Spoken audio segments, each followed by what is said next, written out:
नमस्कार साथियों, स्वागत है आप सभी का बीपीएससी स्टडी आईक्यू चैनल पर। एक बहुत बड़ी डिमांड आ रही है बच्चों की, सर ये बताइए कि गलतियां कैसे इंप्रूव की जाएं। तो आज इस वीडियो में हम वही बात करने वाले हैं कि कौन सी ऐसी गलतियां आप लोग करते हैं एग्जाम में जाने से पहले, या फिर पूरी प्रिपरेशन के दौरान में, या फिर पूरे जो एक स्ट्रैटेजी होती है उसको बनाने में, जो कि आपको नहीं करनी है। 5 मिस्टेक्स, टॉपिक भी आज का यही है। 71st बीपीएससी के लिए प्रीलिम्स से पहले ना करें ये गलतियां, श्योर शॉर्ट सक्सेस दिलवाने के लिए। क्या है भाई ये वाली गलतियां? इन सब के बारे में मैं आपको बताने वाला हूं, लेकिन ध्यान से सुनिएगा, बहुत ध्यान से। क्यों सुनना है? मैं बोल रहा हूं इसलिए सुनना है? नहीं, ऐसा बिल्कुल नहीं है। इसलिए सुनना है क्योंकि मेरा एक एक्सपीरियंस रहा है। मैं अपने एक्सपीरियंस में जहां पे मैंने गलतियां करी थी, उन गलतियों को आप गलती ना करें, उन चीजों को आप ना दोहराएं। इसके लिए आज मैं आपको ये वीडियो जो लेकर आया हूं, उसमें सिर्फ 5 के बारे में बात करूंगा। ज्यादा नहीं बोलूंगा, ज्यादा बताना है ही नहीं, ज्यादा ज्ञान नहीं देना होता है, लेकिन जितना देना है उतना आपको बेस्ट देना है। और वो गलतियां आप अगर नहीं करोगे तो डेफिनेटली आप एक ना एक चीजों में आप अपने आप को महसूस करोगे कि आप आगे निकल रहे हो। प्रैक्टिस करना जरूरी है उन चीजों की जो मैंने आपको आज बताऊंगा, ठीक है? चलिए स्टार्ट करते हैं आज का ये वीडियो और गलतियों के बारे में बात करते हैं, बिना लंबा वीडियो खींचे हुए। सबसे पहले बात करते हैं गलतियों पे। सबसे पहली जो गलती आप लोग कर रहे होते हो, first mistake is related with the syllabus identification. क्या होता है? सिलेबस।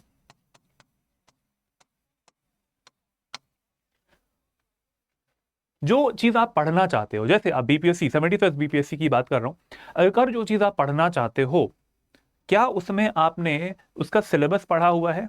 क्या टॉपिक्स आपको पता है? या फिर आपने बुक उठा ली और वो बुक आप पढ़ना स्टार्ट कर दिए हो? इस चीज के बारे में आप क्लियर होना चाहिए, आपको क्लैरिटी होनी चाहिए कि क्या आने वाला है, क्या नहीं आने वाला है। तो सिलेबस आइडेंटिफिकेशन ये बहुत जरूरी है। क्यों जरूरी होता है? क्योंकि इससे आपका समय बचता है। ये नहीं करना कि मोटी सी किताब है, किसी टीचर ने बता दिया कि ये वाली किताब पढ़ लो, आप गए मार्केट में उस नई किताब को लेके आ गए, बिल्कुल नया एडिशन जो है वो लेके आ गए और आपने पढ़ना स्टार्ट कर दिया। पूरा टॉपिक्स, पूरा सब्जेक्ट, पूरा जो इंडेक्स में लिखे रहते हैं टॉपिक्स, क्या वो इंपॉर्टेंट भी है? आपका समय तो निकल रहा है ना। तो समय सेव करता है सिलेबस आइडेंटिफिकेशन। क्या करता है ये? टाइम सेविंग करता है। और एक और चीज होती है, अगर आपने पैटर्न देखा है एग्जाम का, अगर आपको ये पता है कि एग्जाम के पैटर्न कैसा है, एग्जाम किस तरीके से आने वाला है, तो उसमें आपको ये पता चलेगा कि करीबन करीबन 50 से 60 या फिर से मैक्सिमम 70% सिलेबस ऐसा होता है।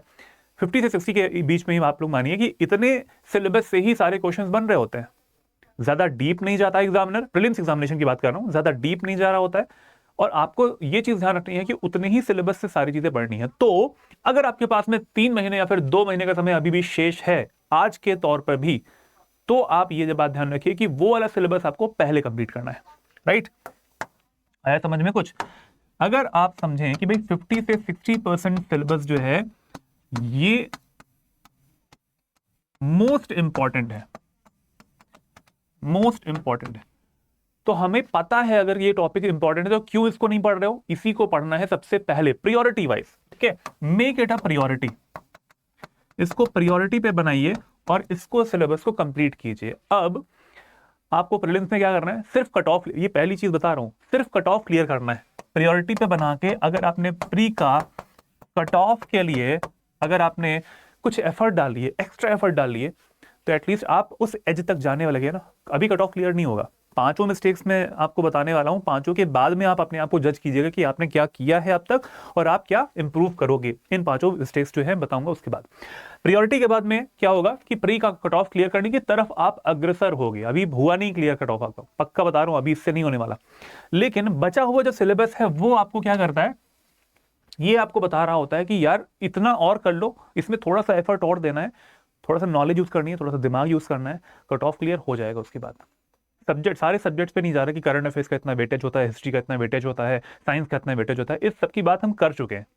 अभी जितना आता है उस सिलेबस से 50 से 60% जो कि पता है कि आने ही वाला है, उसको पहले कर लो भाई, उसको पहले कर लो, उसको बार बार रिवाइज करो, गलती उसमें नहीं होनी चाहिए।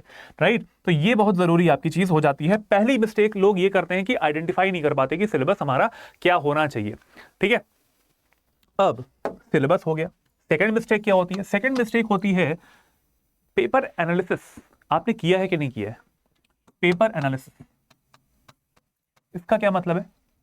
इसका ये मतलब है कि क्या आपने PYQs देखे हैं कि नहीं देखे, प्रीवियस ईयर क्वेश्चंस आपने कभी लगाए कि नहीं लगाए, आपको पता है कि कैसे क्वेश्चंस आते हैं, या फिर आप पहले के ढर्रे के हिसाब से ही चले आ रहे हो कि हाँ भाई हम क्वेश्चन आएगा देख लेंगे, सोचेंगे थोड़ी देर कर लेंगे? नहीं, पेपर पैटर्न पता होना चाहिए। 2 घंटे का पेपर है, 150 क्वेश्चंस करने हैं, कितना कितना समय देना होता है। अगर कहीं पे फंस गए तो स्किप करके आगे बढ़ो, गलती नहीं करनी वहां पे कि हाँ लेके बैठ गए और सोचने लग गए, बिल्कुल नहीं करना। एग्जामिनर का काम है, जिसने क्वेश्चन बनाया ना उसका काम यही है कि आपका टाइम वेस्ट कराए, आपको वो टाइम वेस्ट नहीं करना है, स्मार्ट तरीके से आपको क्वेश्चन को सॉल्व करना है। सबका सारे क्वेश्चन का वेटेज सेम ही है, कोई क्वेश्चन अगर टफ है तो कोई क्वेश्चन सिंपल भी होगा, सिंपल क्वेश्चन को पहले करो और पीवाईक्यू उसको एनालाइज करो, ये बहुत जरूरी है। एनालिसिस बहुत जरूरी होती है, पेपर एनालिसिस जो है वो पीवाईक्यू के माध्यम से ही हो पाएगी।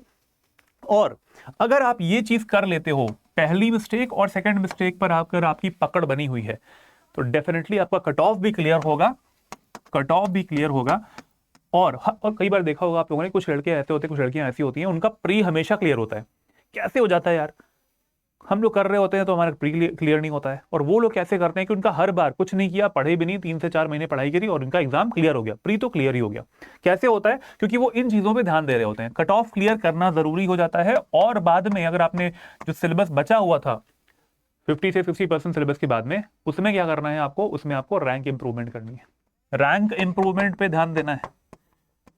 रैंक इंप्रूवमेंट कहने का मतलब ये है, अभी देखो प्री है, इसमें रैंक इंप्रूवमेंट तो नहीं आती, लेकिन फिर भी कट ऑफ अगर आपका निकल गया तो आपके अंदर कॉन्फिडेंस आता है ना, वो कॉन्फिडेंस जो है वो आपको मेंस में दिखेगा, मेंस में भी दिखेगा, वो आपको जब आपका मेरिट बनने वाली होती है उसमें भी निकल के आता है। वो कॉन्फिडेंस डेवलप हो जाता है अगर आपने वो सब्जेक्ट इस तरीके से पढ़ा है कि बार बार पढ़ते गए हैं, 50 से 60% का जो सिलेबस है आपको बिल्कुल क्लियर हो गया कि यार यहाँ से तो क्वेश्चन आता ही आता है, मेंस भी आता है, प्री भी आता है, तो क्यों छोड़ना उसको। चलो ये बात हो गई हमारी सेकंड मिस्टेक की। थर्ड मिस्टेक पे आते हैं जो लोग कर रहे होते हैं, वो होता है इंट्यूशन। इंट्यूशन 4 ऑप्शन है यार, लग रहा है कि ये वाला ऑप्शन सही होगा, ये लग रहा है कि ये वाला ऑप्शन बिल्कुल सही है, चलो उसको बबल भर देते हैं, देखते हैं कि क्या होता है। इंट्यूशन कभी काम नहीं आता, नॉलेज काम में आती है। इंट्यूशन के बल पे अगर आप एग्जाम निकाल रहे होते तब तो आपका एग्जाम कब का निकल चुका होता है। लेकिन इस बात को ध्यान रखिए कि अगर आपके इंट्यूशन में आ रहा है, ये दिमाग में आ रहा है कि यार ये वाला ऑप्शन होगा, बिना पढ़े बिना सोचे कुछ भी दिमाग में, नहीं, वो गलत ही होगा। मान के चलो कि वो गलत होने वाला है, अगर आप मान लेते हो तो आप ऐसी गलतियां वहां पे नहीं करोगे एग्जाम में। इंट्यूशन के बल पे आपको नहीं निकालना है, नॉलेज के बल पे निकालना है। तो अगर आपको लग रहा है कि कोई क्वेश्चन का आंसर जो है वो इंट्यूशन से निकल सकता है, नहीं भाई, पीछे हट जाओ, अपने कदम पीछे बढ़ा लो और उस क्वेश्चन को सॉल्व मत करो। स्किप करना आना चाहिए, नहीं आ रहा स्किप कर दीजिए। क्वेश्चन में नेगेटिव मार्किंग जो है वो लेके मत बैठ जाइएगा, नेगेटिव मार्किंग से बचना आना चाहिए। कई बार होता है कि ऑप्शंस देख के लगता है यार ये तो यही आंसर है, इसका बिल्कुल यही आंसर होने वाला है। नहीं, नेगेटिव मार्किंग करवाने के लिए पहला ऑप्शन बहुत ही प्यारा सा रखा रहता है, लगता है कि यार यही वाला ऑप्शन होगा, सबसे पहला वाला ऑप्शन बहुत ही प्रॉमिसिंग सा लगता है, वही ऑप्शन गलत होता है। तो इंट्यूशन बिल्कुल भी नहीं लेना है, गलत है ये अप्रोच भी, और गलत है ये तरीका जो होता है कि हाँ भाई ये लग रहा है तो कर देते हैं, देखेंगे एग्जाम में क्या होता है। नहीं, नेगेटिव मार्किंग होती है एग्जाम में, उसको फॉलो नहीं करना है। अगला आता है यहां पर, ठीक है, वो आता है स्ट्रेस हैंडलिंग। स्ट्रेस हैंडलिंग, क्या आप स्ट्रेस को हैंडल कर पा रहे हो? क्या आपने कभी, अच्छा ऐसा भी होता है कि देखो मैं हमेशा बताता हूँ एग्जाम से इस वीडियोस में भी, कि जब भी आप एग्जाम सेंटर में एंटर कर रहे होते हो तो क्या होता है कि एग्जाम सेंटर में एंटर करने से पहले पहले जो टॉपर बनेगा उसके ऊपर भी सेम प्रेशर है, जो बिल्कुल भी आउट हो जाएगा बिल्कुल लीक से उसके ऊपर भी सेम प्रेशर है। तो अपने ऊपर इस चीज का प्रेशर मतलब यार किसी को बहुत आता होगा, किसी ने बहुत पढ़ाई करी है, हर कोई सेम प्रेशर से गुजर रहा होता है उस समय तक, जब तक पेपर हाथ में नहीं आ जाता है, जब तक किसी ने बबल नहीं भरे होते हैं, तब तक everybody is feeling the same pressure. तो सेम प्रेशर होता है। स्ट्रेस हैंडल कैसे कर रहे हो आप लोग, इस चीज पे ध्यान देना चाहिए। अब ये स्ट्रेस हैंडल सिर्फ पेपर का नहीं है, ये पूरी जर्नी का है। इस पूरी जर्नी में अगर आप देखेंगे, प्रिपरेशन की जर्नी में, अगर आपको शुरुआत में लगता है यार 4 महीने बचे हुए, 2 महीने से अभी बचे हुए, तो आपको लगेगा यार अभी 2 महीने बचे हुए हैं, मैं सिर्फ एक चीज करता हूं कि सारे सब्जेक्ट ऊपर ऊपर से पढ़ लेता हूं। नहीं भाई, क्यों पढ़ना ऊपर ऊपर से, समय बचा हुआ है ना, हर दिन 24 घंटे आपके पास है ना, 2 महीने की बात है, अच्छे से पढ़ लो। स्ट्रेस तब होता है जब आपका सिलेबस कंप्लीट नहीं होता। बात सोचने लगे कि यार ऊपर ऊपर से पढ़ लेते हैं, देखते हैं क्या होता है बाद में, या फिर करंट अफेयर्स में सब पूछते हैं सर इतना पढ़ लें, इतना पढ़ लें, इतने महीने का पढ़ लें। नहीं नहीं नहीं, खुद से करो ना ये चीज। अभी ऐसा क्यों नहीं होता कि खुद से कॉन्फिडेंस, सर मैंने इतना पढ़ लिया है, इस महीने का करंट अफेयर्स पूरा रेडी है, आप पूछ लो, ऐसा कभी ऐसा क्यों नहीं होता? तो स्ट्रेस हैंडलिंग जो होती है उसको प्रॉपर कीजिए।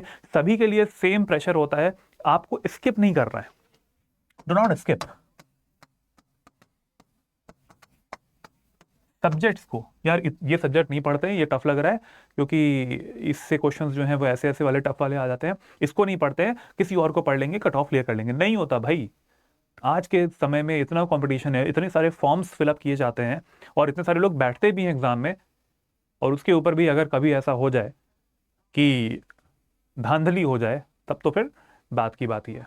लेकिन हमें उस चीज को नहीं फोकस करना है, हमें ये ध्यान रखना है कि हम अपनी तरफ से कितना एफर्ट कर रहे हैं। स्किप नहीं करना है किसी भी सब्जेक्ट को, और एफर्ट में कोई कमी नहीं आनी चाहिए, एफर्ट में कोई कमी नहीं होनी चाहिए, एफर्ट में कोई कमी नहीं होनी चाहिए। बिल्कुल ध्यान रखिएगा ये चीज। आपके एफर्ट्स आपके हैं, आप करोगे, अपने लिए करोगे, अपने फैमिली के लिए करोगे, अपने लिए करोगे सबसे पहले, और सब कुछ जो है वो आप बाद में अल्टीमेटली क्या है सोसाइटी के लिए तो करने वाले हो। अगला चीज आती है, 4 चीजें मैंने बता दी हैं भाई, एफर्ट्स में कोई कमी नहीं होनी चाहिए।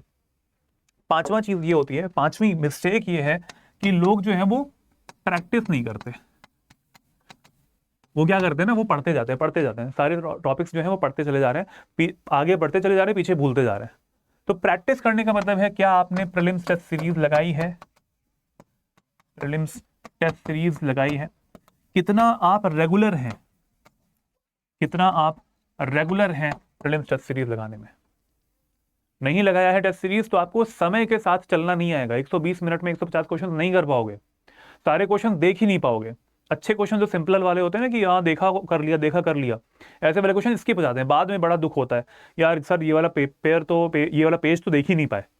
तो ये चीज बिल्कुल नहीं होनी चाहिए यार, है ना। मैंने बताया इससे पहले कि कैसे हैंडल करना है। शुरुआत के 45 मिनट वो क्वेश्चंस करो जो कि बहुत अच्छे से आते हैं, थोड़ा सा कॉन्फिडेंस बिल्डअप कर लो। अगले 45 मिनट में वो वाले क्वेश्चंस करो जो कि आप दो ऑप्शंस में डाउटफुल हो। उसके बाद में ऐसे क्वेश्चंस करो जहां पर आपको नॉलेज पे खेलना होगा आधे घंटे में। इस तरीके से टाइम डिवाइड कीजिए। और 5 जो मैंने मिस्टेक्स बताई, ये प्रैक्टिस करना जरूरी है, प्रीलिम्स टेस्ट सीरीज लेना बहुत जरूरी है। समय के साथ में अपने आप को टाइम स्टॉप वॉच लगा दीजिए, और एग्जाम जो आपके टेस्ट सीरीज रहती है ना, टेस्ट सीरीज को करिए, समय के साथ कीजिए। सेक्शनल टेस्ट होते हैं, फुल टेस्ट होते हैं, सब कुछ दीजिए, ये करना जरूरी है। 5 मिस्टेक्स अगर आपने इन पे पकड़ बना ली, एग्जाम का प्रीलिम्स क्लियर हो जाएगा, पक्का बता रहा हूं बिल्कुल।